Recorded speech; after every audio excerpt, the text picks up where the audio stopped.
कुछ निर्णय ऐसे होते हैं जो केवल संरचनाएं नहीं बनाते बल्कि लोगों के दिलों में विश्वास का निर्माण करते हैं। और नोएडा अंतर्राष्ट्रीय एयरपोर्ट जो जेवर में बना है वो एक ऐसा ही निर्णय है योगी आदित्यनाथ जी का, जो ईंट और सीमेंट का ढांचा नहीं है।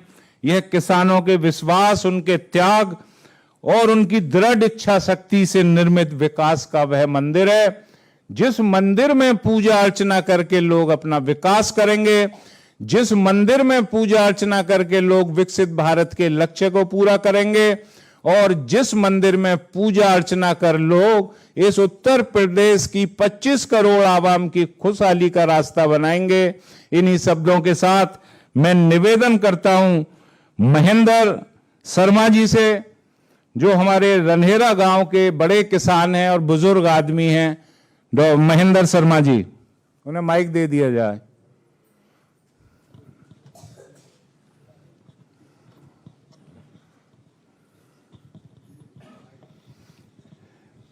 परम आदरणीय मुख्यमंत्री जी और उनके समीप बैठे जितने भी अधिकारी गण हैं, तथा पहले हमारे जेवर में जो एसडीएम साहब रहे थे वो, और हमारे विशेष प्रतिष्ठित और समस्त क्षेत्र के दिल में निवास करने वाले ठाकुर श्री धीरेन्द्र सिंह, आप सबके प्रयास से आज हमारे क्षेत्र को जो एक एयरपोर्ट मिला है वास्तव में अद्वितीय है। और अद्वितीय इसलिए भी है कि हमारे प्रधानमंत्री जी जो महान आत्मा हैं और हमारे योगी जी जो बहुत महान आत्मा हैं, जिनके अंदर साक्षात उनके शब्दों से भी लगता है कि हाँ, कुछ शक्ति दैवीय है इनके ऊपर। उनके चरण हमारे क्षेत्र में, हमारी जमीन पर पड़े और बार बार पड़ते रहें, जिससे कि हम कहीं भी रहें वहां उनका आशीर्वाद हमारे ऊपर रहे। इसी कामना के साथ, और पहली व्यवस्था जो उड़ान मुख्यमंत्री जी के दर्शन के लिए हमारे विधायक जी ने व्यवस्था की, ये अद्वितीय है। शायद कभी किसी ने की हो,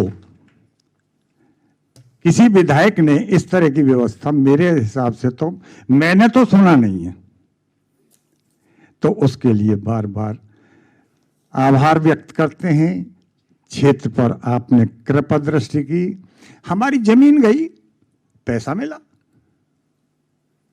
दुगनी तिगनी हमने प्रॉपर्टी खरीद ली, लेकिन हमारी जमीन में बना हुआ ये एयरपोर्ट, यहाँ से कितने ही यात्री, कितनी महान आत्माएं कहाँ को जाएंगी और किस क्षेत्र का विकास करेंगी, उसके लिए आपका ये जो विचार, आपने ये प्रोजेक्ट दिया है, उसके लिए हम बार बार आभार व्यक्त करते हुए धन्यवाद देते हैं। बहुत बहुत धन्यवाद आपका। पंडित जी, इजाजत हो तो 2 लोगों को और बुलवा लूं।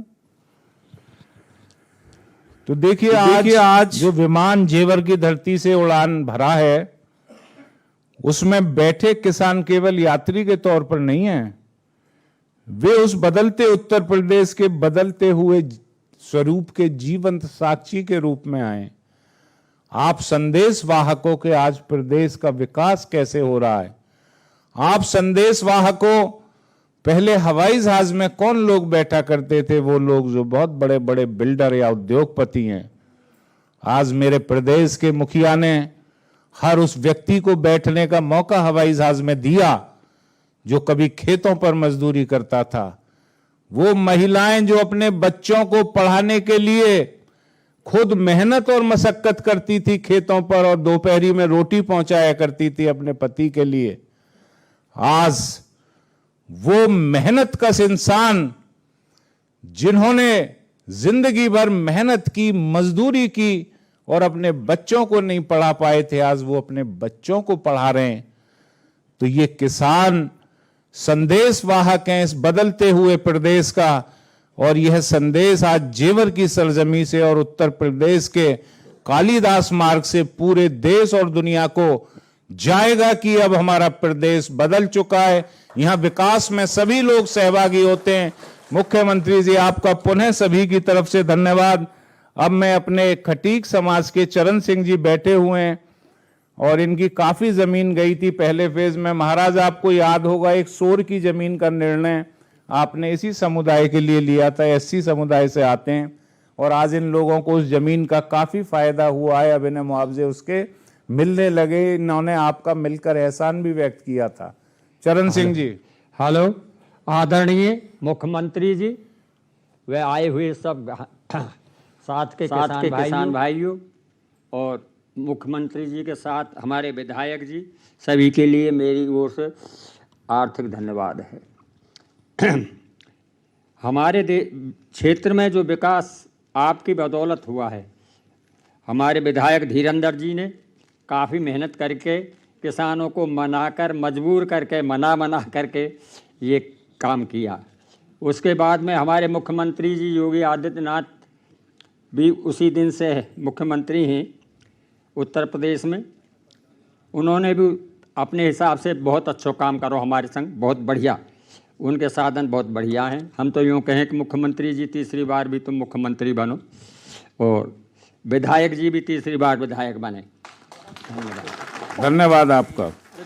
अब अंत में मैं सभी लोगों से क्षमा मांगते हुए, नाम काफ़ी थे, सिर्फ अशोक शास्त्री जी जो बनवारीपुर गांव के, उनसे निवेदन करूंगा 2 मिनट में अपनी बात रखें और उसके बाद आगे का कार्यक्रम चालू होगा। परम सम्माननीय और यथा नाम तथा गुण माननीय मुख्यमंत्री जी, सब कहते हैं आपको योगी जी, और आपके जो आगे नाम लिखा हुआ है आदित्य, पहले राजनीति का निर्धारण अध्यापक किया करता था। जब अध्यापक से राजनीति चरमरा गई तो सूर्य देव ने स्वयं, आदित्य कहते हैं सूर्य के लिए, सूर्य देव ने स्वयं प्रकट होकर के उस राजनीति कहते हैं विकास की तरफ बढ़ना, दिव्यता की तरफ बढ़ना, उन्नति की तरफ बढ़ना। तो विकास की डोर जब सूर्य नारायण के हाथ में स्वयं है, तो ऐसे सूर्य को मैं नमस्कार करता हूं। उसके बाद धैर्य के पर्यायवाची छोटे भाई विधायक जी धीरेंद्र जी, इनका धैर्य आज हर समुदाय का व्यक्ति, गरीब भी, अमीर भी, किसी भी जाति का, वर्ग का, और एक शब्द में ही मैं सारा सार कह दूंगा। जब एयरपोर्ट चल रहा था तो जफरू भाई छीतरखा नगरा की जमीन में था। अनवर भाई कहाँ है? अबरार भाई। तो जब वो एयरपोर्ट चला था मानवर जी, तो जब इन्होंने नारा बोला था योगी जिंदाबाद, योगी जिंदाबाद, जो हवाई चप्पल पहन करके हम पानी लगाते थे और उन मुस्लिम भाइयों की जमीन से आज जहाज उठा था, पूछ लीजिए विधायक जी को, और हमारे भाई सब प्रसन्न थे। यही हमारे विधायक जी की पहचान है कि सभी धर्म और सब प्रसन्न थे, और आप ऐसे ही राजनीति को बढ़ाते रहिए, हम सब आपके साथ हैं। बहुत बहुत धन्यवाद शास्त्री जी। प्रणाम है, 2.5 उन्हीं वोटों से जिताया था हमने इस बार इनको, आपके प्रयास के कारण। प्रणाम। देखिए, बाकी लोगों से क्षमा चाह रहा हूं मैं, आप खड़े हो जाए, रोहतास जी परिचय करा दूं बस। रोहतास जी, इन्हें महाभारत में भीम का रोल मिलने वाला था, अब ये दुबक गए कहीं गदा बदा युद्ध में घायल ना हो जाएं, इसलिए ये मिल नहीं पाया, लेकिन ये बहुत कट्टर समर्थक हैं आपके, तो मैंने आपका परिचय करा दिया। महाराज की मीटिंग है इसलिए ज्यादा समय अब हमारे पास नहीं है। अब मैं निवेदन करूंगा कमलेश देवी, पूनम देवी, कनिष्का जी, बबली देवी, मधु देवी वो मंच पर आकर, और राधा कृष्ण हमारा ब्रज का क्षेत्र है, वो सम्मानित करेंगी माननीय मुख्यमंत्री जी को, क्योंकि आज हम शिकायत लेकर नहीं आए, आज हम आभार व्यक्त करने आए। कमलेश देवी जी खड़ी हो जाएं, पूनम देवी जी, कनिष्का जी, बबली देवी, मधु देवी, आइए इधर आ जाइए मंच पे, या नीचे से दे सकती है। अच्छा,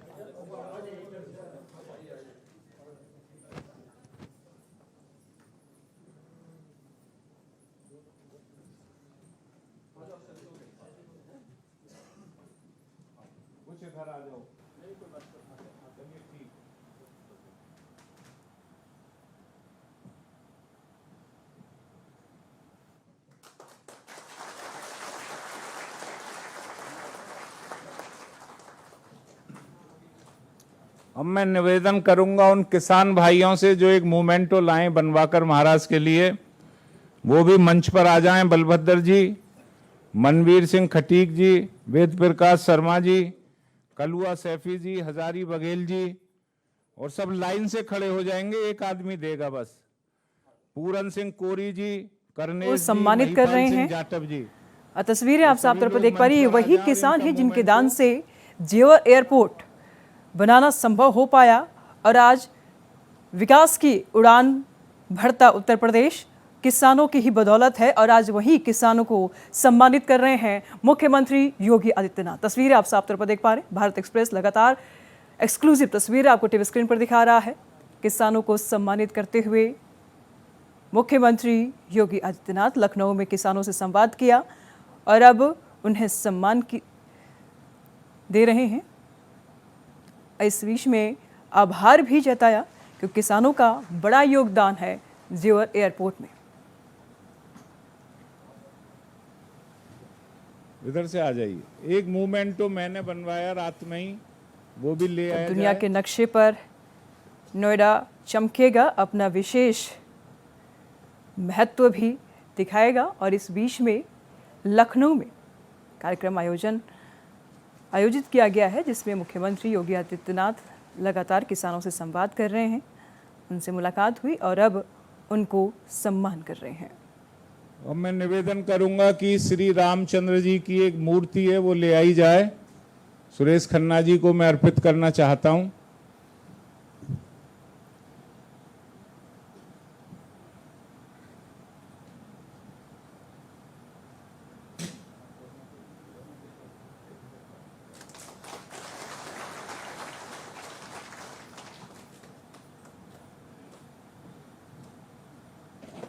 एक और है रामचंद्र जी की मूर्ति, वो मैं अपने आर.के. सिंह साहब सीओ साहब से निवेदन करूंगा कि इंडिगो के जो वाइस प्रेसिडेंट हैं उनको उसे दे दें।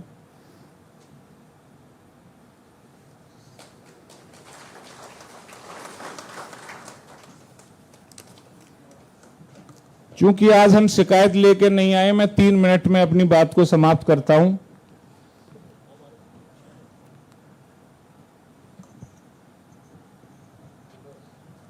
देखिए, जेवर वो जगह थी जहां कभी भट्टा पारसौल जैसी जगह में गोलियां चली, अधिग्रहण रुक गया था, विकास बंद हो गया था। पुरानी सरकार की नीतियों ने किसानों से जमीन को लूटा। नया भूमि अधिग्रहण कानून अस्तित्व में आया, उसके बाद एक ऐसी जगह पर विकास की बयार बहना जहां विकास रुक गया था। ये सिर्फ सरकार बदलने की कहानी और एक ऐसे नेतृत्व का आना रहा जिसकी वजह से आज हम लोग विकसित जेवर के लोग कहलाकर इस जगह पर बैठे हुए हैं। लेकिन मैं चूंकि जनता का प्रतिनिधि हूं और मेरी भूख रहती है कि अपने मुखिया से कुछ मांगूं। माननीय मुख्यमंत्री जी, मेरा जिला सबसे ज्यादा टैक्स देता है। आज जेवर में अंतर्राष्ट्रीय हवाई अड्डा बन गया, वहां देसी विदेशी लोग आएंगे। कल्लू खां कहाँ गए? ये कह रहे थे कि यहाँ तो परियां उतरेंगी। ये यूरोप के लोगों को परियां और परी बताते हैं। इस जगह पे आके बड़े बड़े लोग आएंगे, परियां उतरेंगी यहाँ तो। अगर उस जगह पे हेल्थ के लिए कोई अच्छी डिस्पेंसरी ना हो तो कहीं ना कहीं अंतर्राष्ट्रीय स्तर पर हमें दिक्कतों का सामना करना पड़ेगा। कोई घटना हो जाती है। वहाँ एकमात्र जेवर में CHC, जिसमें मैंने 50 लाख रुपए लगाए, जनरेटर दिलवाया, सारी चीजें कराई, लेकिन आज वो सब ध्वस्त हो चुके हैं। तो आखिर जेवर जब इतना तरक्की का माध्यम बन चुका है और मैं अपने किसान भाइयों के हार्ट अटैक का इलाज भी अपने जिले में ना करा पाऊं, किसी को ब्रेन हेमरेज हो जाए तो प्राइवेट अस्पताल वाला 50 लाख से कम में उसे छोड़े ना मारकर, तो मैं आपसे हाथ जोड़कर निवेदन करता हूं कि हमारे लोगों के लिए अब वहां आबादी बढ़ेगी। हम विकास में कदम ताल कर रहे हैं। कम से कम हमारे बुजुर्ग जिंदा रह पाएं, अगर उन्हें कोई बीमारी हो जाए, प्राइवेट अस्पतालों के चंगुल में ना फंस पाएं। क्योंकि मुझे लगता है कि हम 60% हेल्थ पर अपनी पर आजकल खर्च करते हैं। तो अगर मेरे किसानों का मुआवजा 60% हेल्थ पर खर्च हो जाएगा तो हम इनकी आने वाली पीढ़ियों के लिए क्या छोड़ेंगे। तो आपसे करबद्ध अनुरोध है कि हमारे यहाँ एक अच्छा मल्टी स्पेशलिटी हॉस्पिटल जेवर के आसपास बनवाया जाए। वहाँ लाखों की तादाद में अब लोग बसने जा रहे हैं, बाहर के लोग भी आकर बसेंगे। आपकी कृपा से 2019 में डिग्री कॉलेज बनकर तैयार हो गया। हीरा राशिद को अलीगढ़ मुझे पढ़ाना पड़ा। मेरी बहन बेटियां आज भी बाहर जाकर पढ़ रही हैं। 2019 की बनी हुई बिल्डिंग आप कई बार निर्देश दे चुके हैं अधिकारियों को, मैं चाहता हूं वो इसी सत्र से आरंभ हो जाए।